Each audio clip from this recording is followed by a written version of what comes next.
Okay. Um. All right. What you are currently seeing is radar omega. I want to also show you guys mesoanalysis. Give me 1 second to fix that. Sorry, it will be impossible for me to put on stay tuned for this.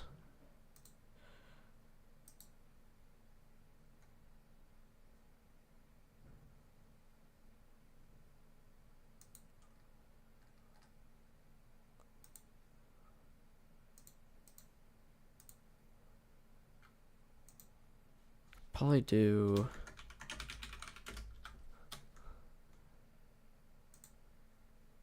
There, okay. Well, I don't want that display. Give me like a couple seconds. I'm trying to figure this out. There we go. We got mesoanalysis now. I'll just.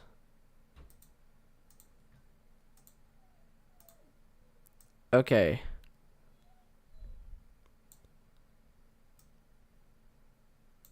I figured it out. Okay, we have mesoanalysis now. Let me also fix the warning count because we do not have a severe we do not have a tornado warning as of right now. These things are the things I can only fix whenever I have the thing on. Okay. Let's start off with mesoanalysis here. Let's look at what's going on in real time. Let me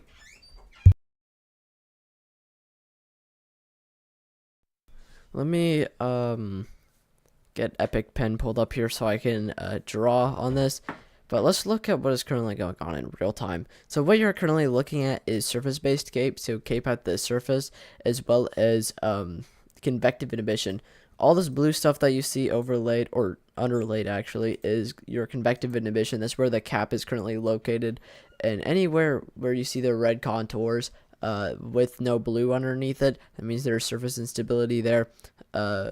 Regarding how much surface instability actually is there, which is indicated by the contours there.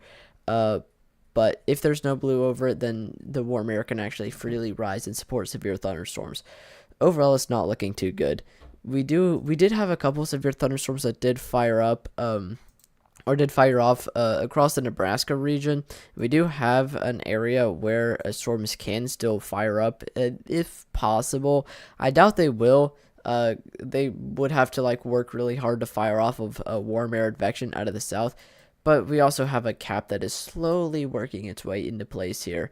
It wasn't this bad a couple hours ago, but you can see over time that cap just gets terrible and is slowly going to take over the warm sector, and that's as a result of the sun setting. So eventually this warm sector will have a cap in place, and it won't be able to really support that much of a risk for severe thunderstorms.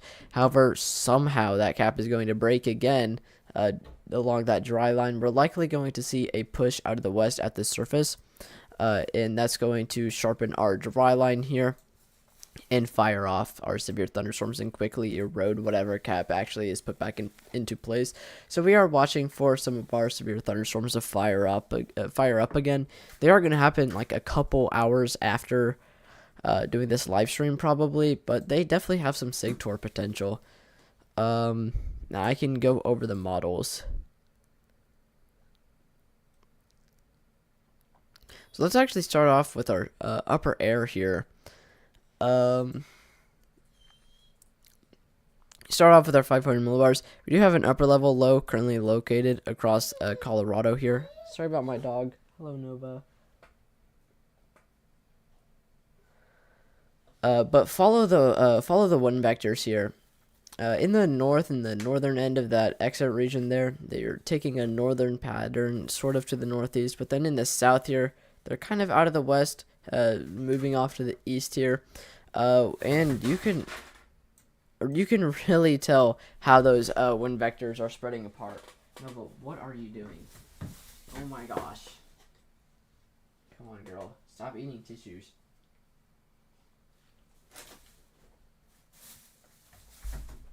Okay. No,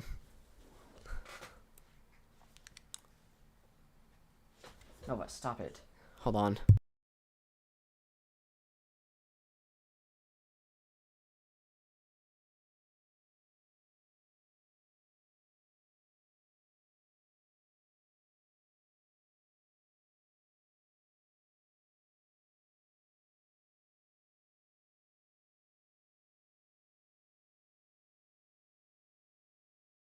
Okay.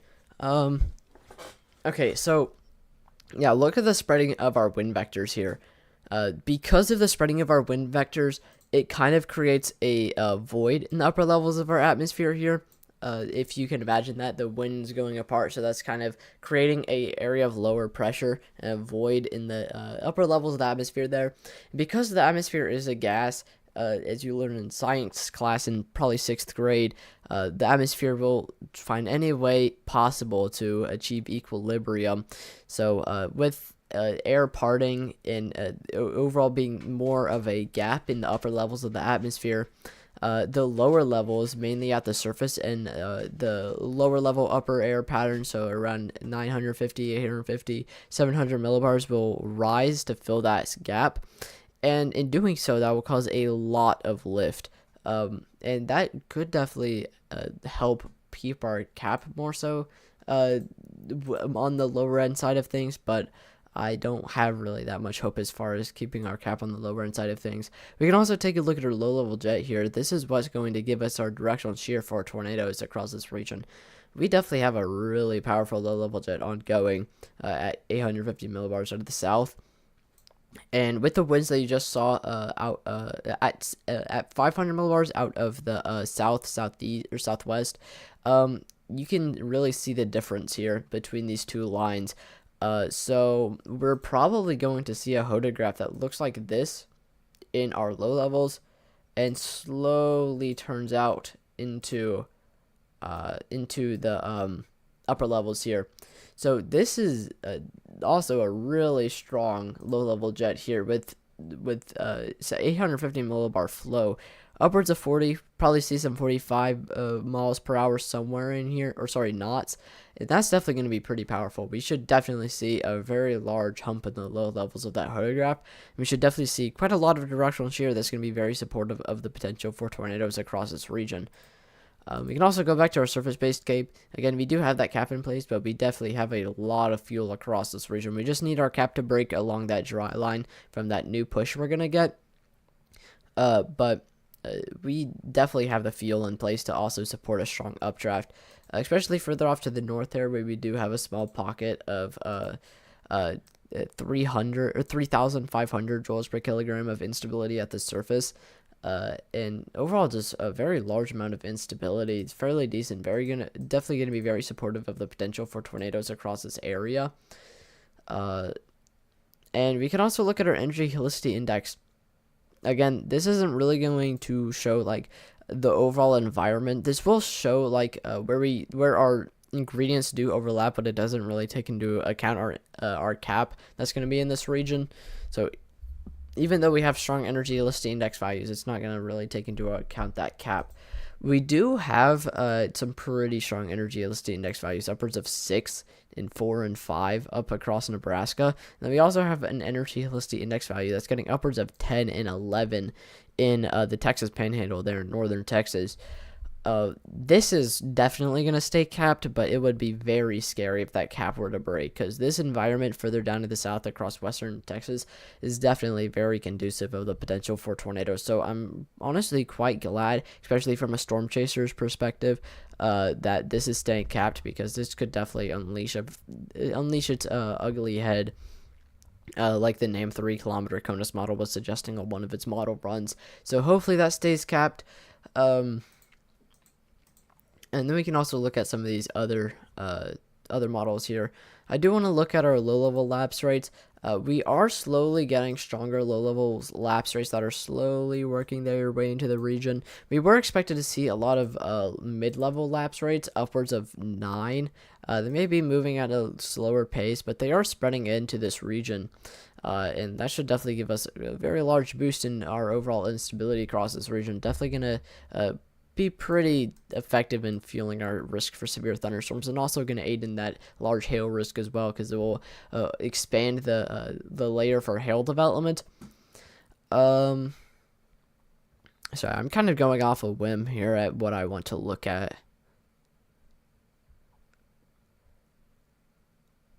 If I could, I would look at upper level moisture. I guess I'll go with upper level temperature at 700 millibars. Actually, this may not be the best to look at, but we are seeing a lot of advection out of the south. We do have cold air advection out of the west here, behind our dry line. But I want to look at our 700 millibars temperatures themselves. Let me actually go pull up pivotal weather here in a moment.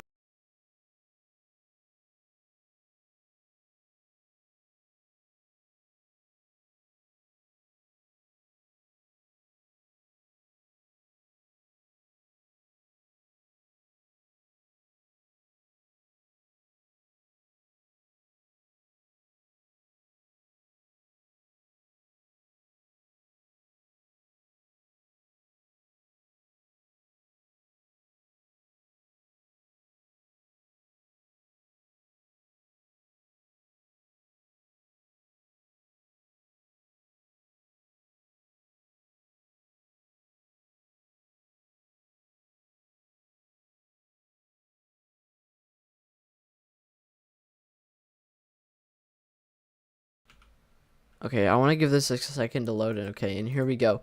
So again, as I was mentioning, we definitely have a lot of warm air advection out of the south here. And anywhere you see these deep pink contours, that's where your cap is in place at. Even in the yellows there indicates the cap being in place, but it's overall weaker. And you can see that cap is going to continue to build across this region over the next couple of hours across the Central Plains. And that's as a result of constant warm air advection in the upper levels of the atmosphere here. And that's going to keep an elevated mixed layer in place. A constant elevated mixed layer out of the south is going to overall not really be too good as far as storms, and that's going to lead to that continuous cap increase over time. And with the fact that the sun is setting, that's going to accelerate that cap moving back into place across this region at insanely fast speeds. However, with that push along the dry line, we could definitely see some storms fire off along the dry line. I'm still uncertain if storms will actually fire or not, because we are going to potentially see some problems with overmixing. We can look at our satellite here, and that will probably give us some more details about what's actually going on. Trying to stay away from models because I want to look at what's actually happening. Yeah, we can look at our mid-level water vapor.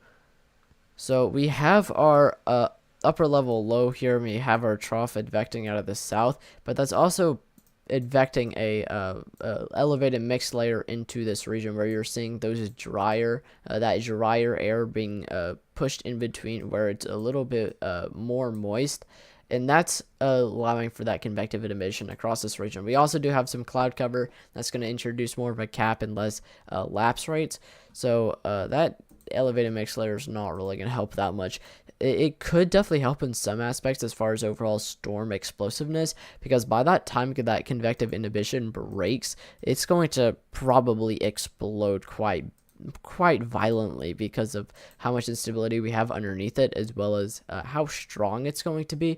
So if we can get that cap to actually break, storms could definitely be quite explosive as a result. We can also look at our low level too, and we still see that elevated mixed layer being pushed into place. But I don't really like looking at low level. We can look at our geo color, but it is becoming nighttime, so it's going to be harder to see. We do have some activity currently ongoing. We do have some pretty large tops, pretty large anvil tops here that are moving off to the north. We may get a second round that may develop later on in the afternoon towards eastern Nebraska, as some models were indicating. And then also we are still waiting for that cluster of storms that may fire off across Kansas. That's going to be due to that dry line push. That's the one thing I'm waiting on. This is the one thing I'm still waiting on, still watching for. See if that cap will actually allow those to fire or not. So yeah. Let's look at our composites, because even though we have the ingredients in place for tornadoes, our composites really put it into perspective here. Let's go take a look at energy helicity index at 0 to 3 kilometer. Let's go down to our model run that's actually fully loaded in, and these are some of the highest composite parameters, highest composite parameter spaces I've ever seen. I'm being genuine about this. The last time I've probably seen composite parameter spaces this high was probably on that very conducive environment for tornadoes. That was back in like August of last year across northern Arkansas, southern Missouri. Thankfully, that busted, because if it did, we would probably see a pretty big potential for tornadoes, especially with the environment that those were in. So I'm pretty glad that those busted, because it was in kind of more populated areas as well, even though I do have that the more hyped up for storms, because I am more of a storm chaser than a weather tracker. But man, let me tell you, these energy helicity index values are absolutely insane. I've never seen energy helicity index values upwards of 9 to potentially like 11, 12, and maybe even getting up to 13 in a environment that is not contaminated. Like, this is all real. This is all real perimeter spaces, very large amounts of instability, or very decent instability, not necessarily large amounts of instability, very decent instability, as well as pretty decent shear as well. It's definitely going to put a lot of ingredients in place to support the potential for tornadoes across the Central Plains, but there is going to be a lot of hurdles that those storms are going to have to jump through. As I previously mentioned, again, we may be dealing with some overmixing that's going to lead to overall less moisture at the surface and less surface instability, and overall less potential for tornadoes. We also have that cap that storms have to overcome, as well as storm mode. The storm mode is going to be kind of bad. But if those hurdles can be jumped, we could definitely see the potential for strong tornadoes. And if those hurdles can be jumped and that a risk for tornadoes is realized, especially with the ingredients that are in place, we could definitely see the potential for strong tornadoes. Like, this is definitely quite crazy. Again, the highest parameter spaces, highest composite parameter spaces I've ever seen on this channel. And then SIGTOR parameter also does it justice as well. Yeah, very high SIGTOR parameters, very indicative of the potential for strong tornadoes. But again, it is going to be very conditional, because we do have the potential for this to not be realized to its full potential because of the other things I mentioned with the convective inhibition and the overmixing, as well as storm mode. Those could definitely cause some problems as far as the tornado risk. But if that risk is definitely realized, we could definitely see the potential for strong tornadoes. But there will be a lot of stuff that storms have to jump through. Let's hop back over to pivotal weather here. Let me pull up a sounding. Actually, hold on. I'll be right back. I'm gonna go make sure I can actually pull up a sounding.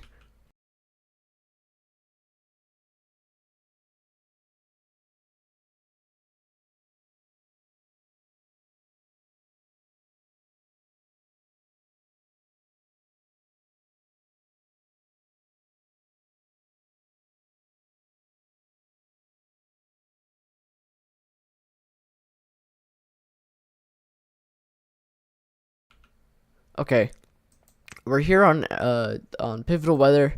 We're looking at energy helicity index.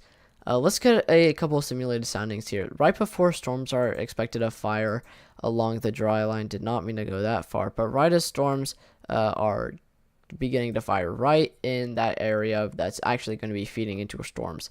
This is honestly very conducive for tornadoes here.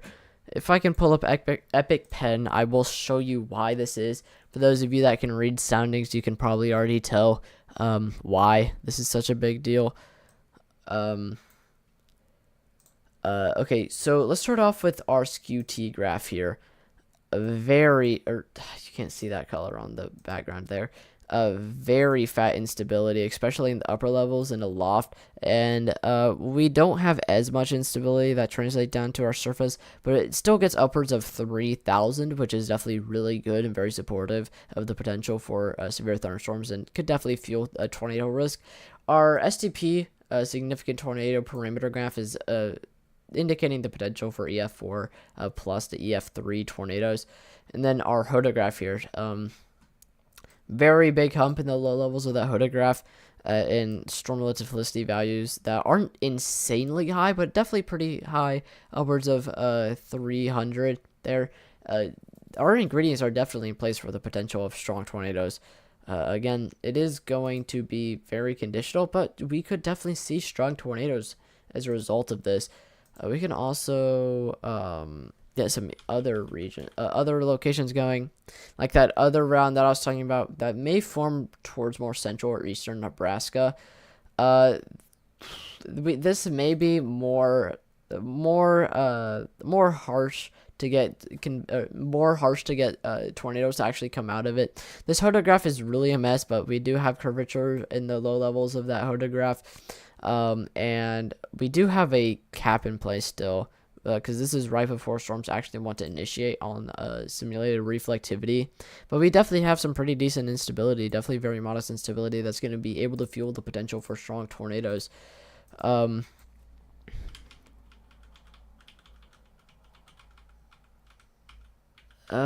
can also get a sounding for that capped environment that is not really going to affect our storms. Because we are expected to see some severe thunderstorms that are currently ongoing, but are going to move off into the northeast there, and that's going to miss the low-level jet and kind of overall miss the biggest risk for tornadoes in Oklahoma there. We are expected to see a pretty highly conducive environment for tornadoes remain capped across the Texas Panhandle, western Oklahoma, and northern Texas there. I can actually get a box sounding on this. Thanks to Jackson WX for actually giving me or lending me his Pivotal Weather account so I can get box soundings.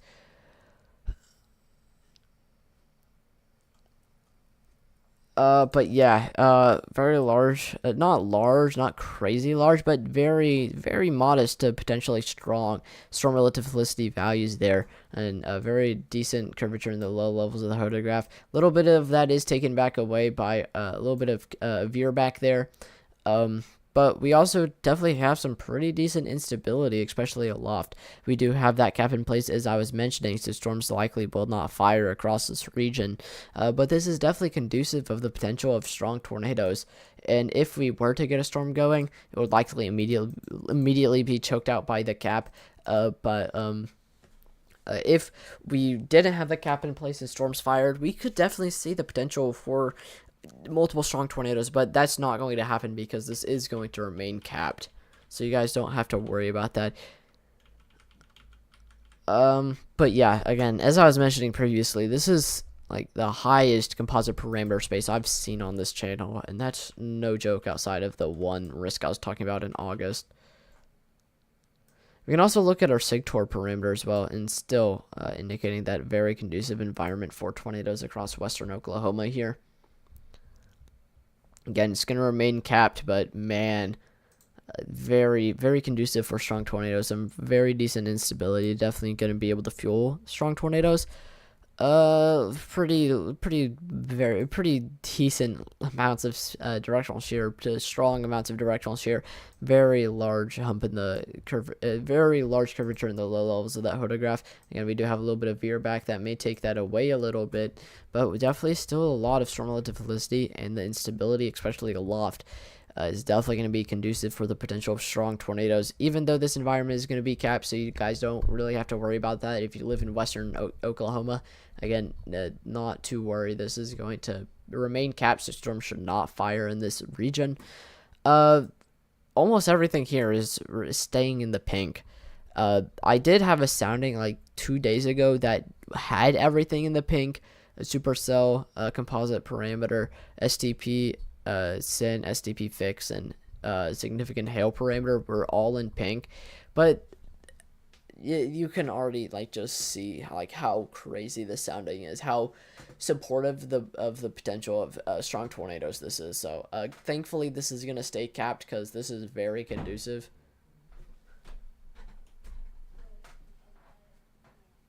But yeah.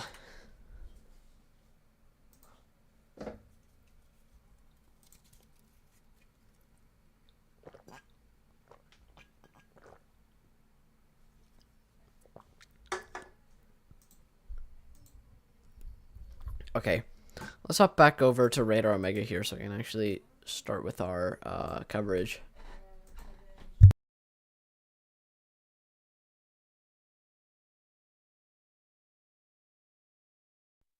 Do have a couple of severe thunder or a couple of tornado watches currently ongoing. We do also have a couple of severe thunderstorm watches, so I'm not necessarily wrong about that. Currently have a tornado watch anticipating the potential of supercellular development across central southern Nebraska, central into western Kansas there, as well as northwestern Oklahoma, as well as portions of the Texas Panhandle, as well as central Texas, north central Texas into western Texas, as well as southern southwestern Oklahoma. With the panhandles there, kind of makes it a little bit more awkward to give it really cardinal directions based on the state. We also do have a couple of severe thunderstorm warnings. We have severe thunderstorm watches. One for Southern Virginia into West Virginia there, where we are watching for the potential of some severe thunderstorms, as well as another one that does extend from central into western Nebraska, central into western and southwestern South Dakota, as well as portions of Wyoming there. And we could see the potential of severe thunderstorms stretch all the way across Kentucky into Virginia there into the Chesapeake Bay region. Definitely a very large area that we're watching for the potential of severe thunderstorms, but we are mainly watching this area in particular, the Central Plains. That's going to be the primary thing that we're going to cover. So let's choose a target cell here. Let's go with this one up here. This one that's currently severe thunderstorm warned. Do have a couple of cells around it, like this one that is mainly producing hail risk. We also have this one further down to the south that has a special weather statement on it for some reason. I'm not sure why this one doesn't have a special weather statement on it, because it definitely should have one at least for hail. It also looks like the storm may be trying to get some rotation developing there, so we may have to watch that.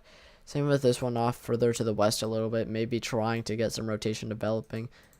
And our radar site is definitely in a configuration that definitely supports that as well.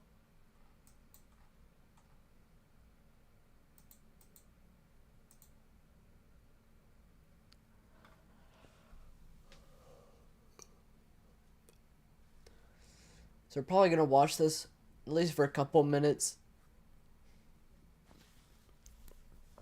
Honestly, may not live stream for long, to be honest. I'm already tired, and I have state testing tomorrow, so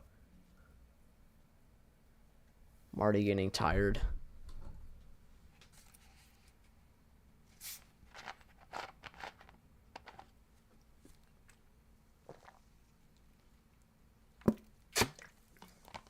Everything has been so hot here in Tennessee recently.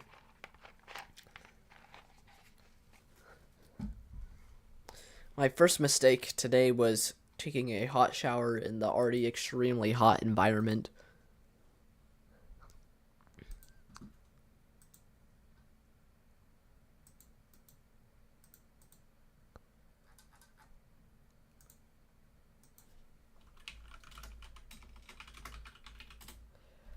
But yeah, we're just gonna sit here, watch these for the next couple of minutes at least. Probably around 10 p.m. I'm gonna go here, 10 p.m. EST. So 9 p.m. Central Time, 8 p.m. Western or Mountain Time or whatever, and then 7 p.m.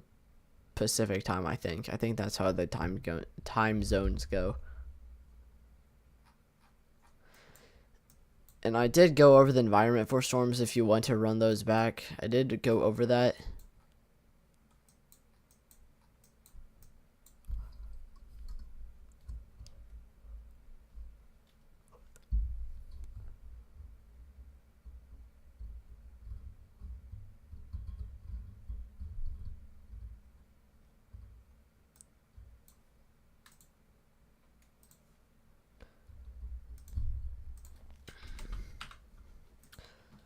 I also did get a forecast out. Thankfully, my thumbnails didn't break. I thought they were going to. So gonna pull mesoanalysis back up. I kind of want to track mesoanalysis a little bit more. Actually, I can move this to another monitor. I'm sorry.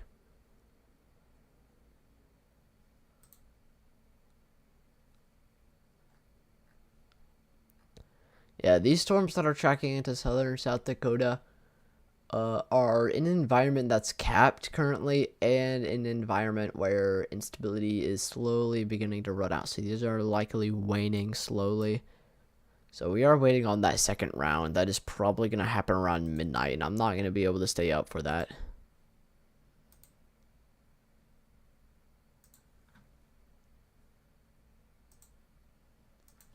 If you guys have any questions, please ask them now, because I will not be here for long.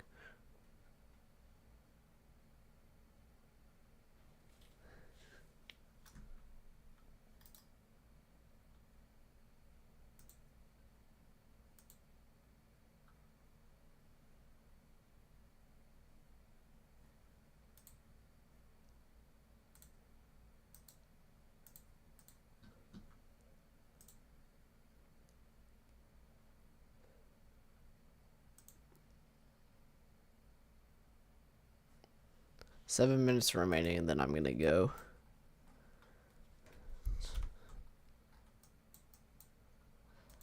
But yeah, as these storms track northward, they're going to move into an environment that's going to be slowly less and less conducive for severe thunderstorms. Again, it is going to be capped in that region, as well as instability is going to be slowly waning. And that's going to slowly choke out these storms.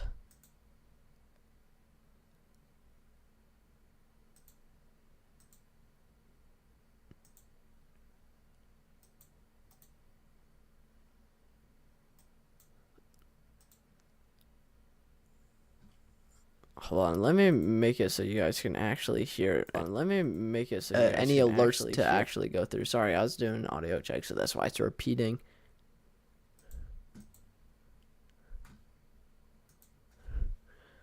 But if you guys have questions, now is the time to ask them. I will not be here for long whatsoever. We'll have to go here in a couple minutes.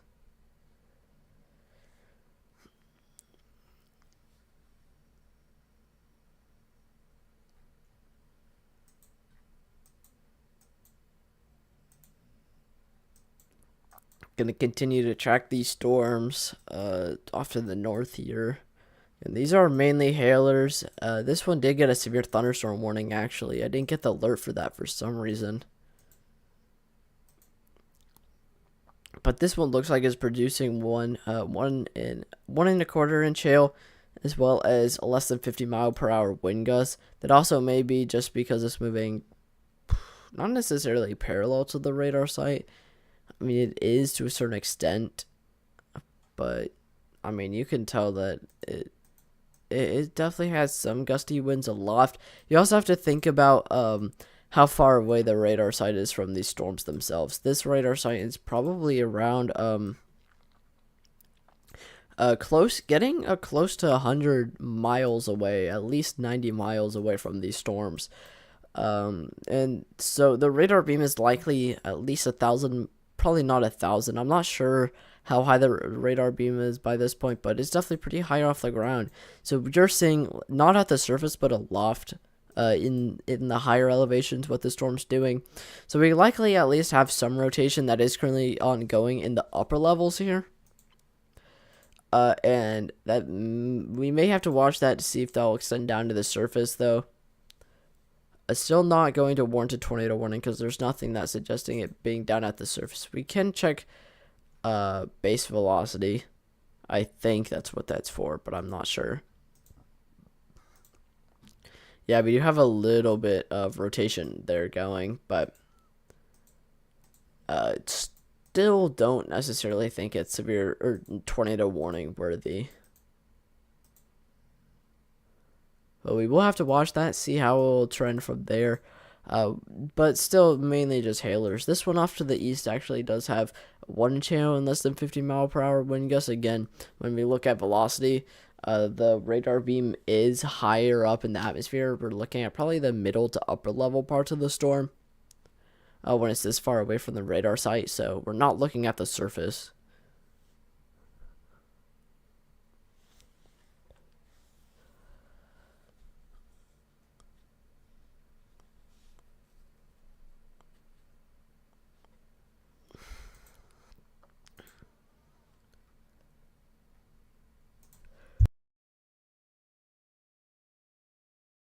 Sorry, I had to sneeze here.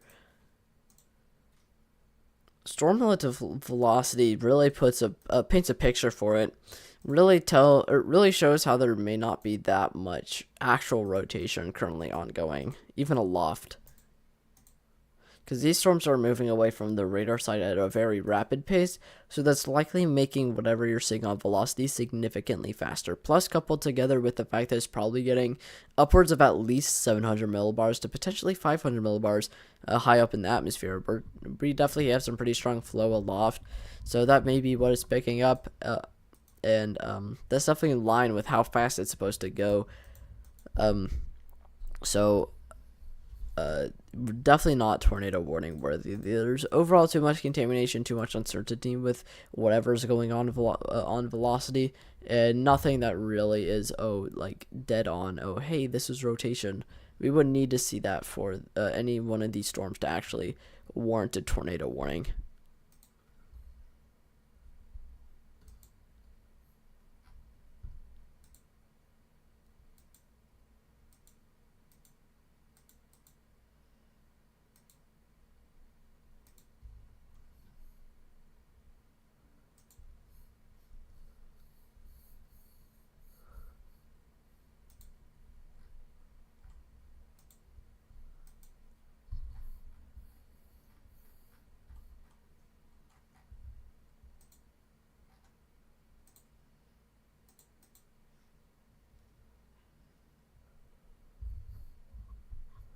It is 1 minute before I go.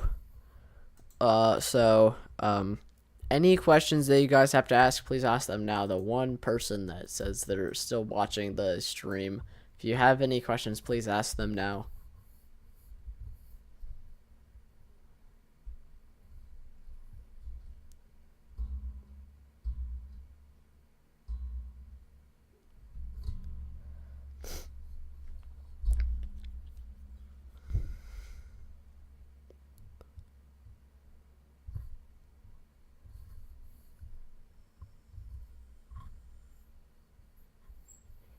Alright, well, it is 10 p.m., so probably gonna get off here. Because, again, I do have state testing, and I'm already tired. If you guys do need any more, if you guys do need to track the weather, if you need information on the weather that is currently ongoing and may be upcoming, there are some people that are still streaming that I know that you can check out. I'm pretty sure, yeah, Vince Walty's streaming. He's storm chasing. Brandon Kopic is chasing. He's a chaser. He's not like necessarily a stream weather coverage, or if that makes sense. Reed Timmer, he's also chasing. Haven't checked out his stream yet. Neither have any of the ones I've listed yet either. So I don't know why I'm singling him out.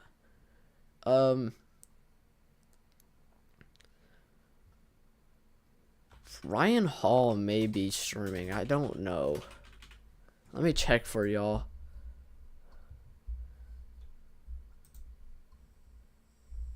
Ryan Hall is streaming right now, so if you guys want, I highly suggest checking out any of the people that I just named. Because I'm going to be getting off here. I'm not going to be doing any more coverage because I'm already tired.